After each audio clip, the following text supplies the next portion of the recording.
کوئی tax report نہیں کیا گیا ایف پی آر کی جانب سے ندیم بارہ صاحب ٹون کی طرف سے ہوتا ہے. مجھے یہ بتائیے گا کہ عثمان بزدار صاحب نے کوئی انکم ٹیکس ہی نہیں دیا, ان کے پاس ٹیکسیبل انکم ہی نہیں ہے. میں جو کہہ رہا ہوں ان کی پے کا ہی ٹیکس دینا ہے نا انہوں نے, اس کے علاوہ کیا دینا ہے؟ اس کے علاوہ وہ اور باقی اگر عمران خان کی بات کرتے ہیں, ان کے بچوں کی بات کرتے ہیں, ان کے بچے تو بچپن سے لے کے وہاں رہتے ہیں. وہ پاکستان میں آ کے کیا صاحب دیں گے, انہوں نے اتنی آمدنی نہیں ہے کہ وہ ٹیکس دیں. انہوں نے ادھر مجھے بتائیں نا ندیم بارہ صاحب, عثمان بزدار صاحب کی اتنی آمدنی نہیں ہے کہ وہ ٹیکس دیتے. ان کی کوئی بزنس ہوگا تو وہ ٹیکس دیں گے نا. اچھا وہ کرتے کیا ہے, کھاتے کہاں سے ہیں؟ وہ صرف یہ اپنی پے ہی ہے ان کی, اور اس کے علاوہ تو پے کے اوپر کیوں نہیں ٹیکس دیا؟ تو پے کا جو ٹیکس ہے وہ ظاہر ہے, انہوں نے اگر زیرو فائل جمع کرایا تو اس کی کوئی وجہ ہوگی, ہو سکتا ہے وجہ ہوگی. کیا یہ لوگوں کے لیے میسج ہے ہو سکتا ہے انہوں نے صوبے کا چیف ایگزیکٹو ₹1 ٹیکس نہیں دے رہا, ہو سکتا ہے انہوں نے کسی وجہ سے نہیں دیا ہوگا. کیا وجہ ہو سکتی ہے؟ میں وجہ بتا سکتا ہوں. جی مرزا صاحب ابھی فائل نہیں. جی مرزا صاحب دیکھیں انہیں ٹیکس دینے کی ضرورت کیا, وہ لنگر کھانے سے کھانا کھاتے ہیں سب,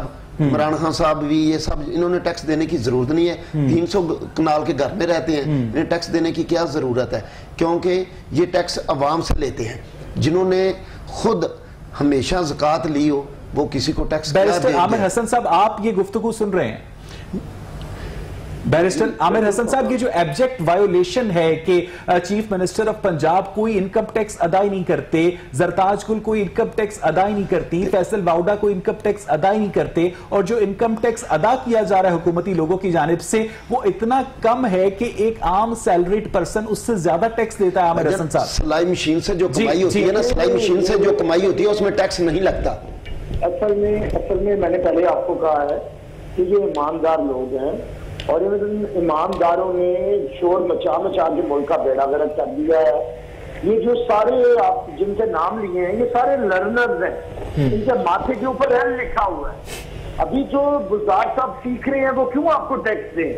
ابھی تو آپ کے ٹیکس کے اوپر وہ وزارت اعلیٰ کرنا, شہباز شریف کی جگہ پہ وہ لگے ہیں, ابھی صرف 2 سال ہوئے ہیں, ابھی تو وہ سیکھ رہے ہیں. اور لرنر تو نہیں نا ٹیکس دیتا نا بھائی, بات یہ ہے ابھی تو وہ سیکھ رہے ہیں کہ کرونا کس وقت کاٹتا ہے. ابھی تو وہ کرونا کا فضائی جائزہ لیتے ہیں ہیلی کاپٹر کے اوپر بیٹھ کے, ابھی تو وہ دیکھ رہے ہیں کہ معاملات کو چلانا کس طرح ہے. عامر حسن صاحب اس سے لوگوں میں تو بددلی پھیلتی ہے نا. جو لوگوں کو کہا جاتا ہے کہ آپ لوگ ٹیکس نیٹ میں آئیں, آپ لوگ بلیک اکانومی کو وائٹ اکانومی میں کنورٹ کریں, پیرلل اکانومی کو ختم کریں, اسمگلنگ کو ختم کریں. جب حکمران خود ہی ٹیکس نہیں دے رہے ہوں گے, جب آپ کی جو مارکیٹس ہیں وہ الیکٹرانکس کی اور اسمگلنگ کی اشیاء سے بھری ہوئی ہوں گی, تو پھر بلیک اکانومی کیسے ختم ہوگی؟ عامر حسن صاحب یہ لوگوں کو کہا جاتا ہے نا, یہ آپ کے لیے باتیں دیکھیں, جتنے عمران خان صاحب نے لیکچر دیے تھے, بھاشن دیے تھے, کنٹینر تھے, وہ تو آپ کے میرے لیے تھے نا, ان کے اوپر لاگو ہونے کے لیے تو کوئی چیز نہیں تھی. وہ تو دوسروں کو بتاتے ہیں, ہمیشہ لیکچرز دیتے ہیں. انہوں نے ابھی یہ بار بار پچھلی حکومتوں کا رونا رودالیوں کی طرح یہ روتے ہیں. انہوں نے 100 دن کا وعدہ کیا تھا, 800 دن ہو گئے ہیں, 700 دن اوپر ہو گئے ان کے ایجنڈے سے. انہوں نے کیا کام کیا؟ ٹھیک عامر صاحب مجھے یہاں پر ایک بریک لینی ہے, اور ناصر جب ہم بریک سے واپس آئیں گے تو اپنے پارٹیسپنٹس کے ساتھ اپنی ڈسکشن کا سلسلہ آگے بڑھائیں گے. Stay with us.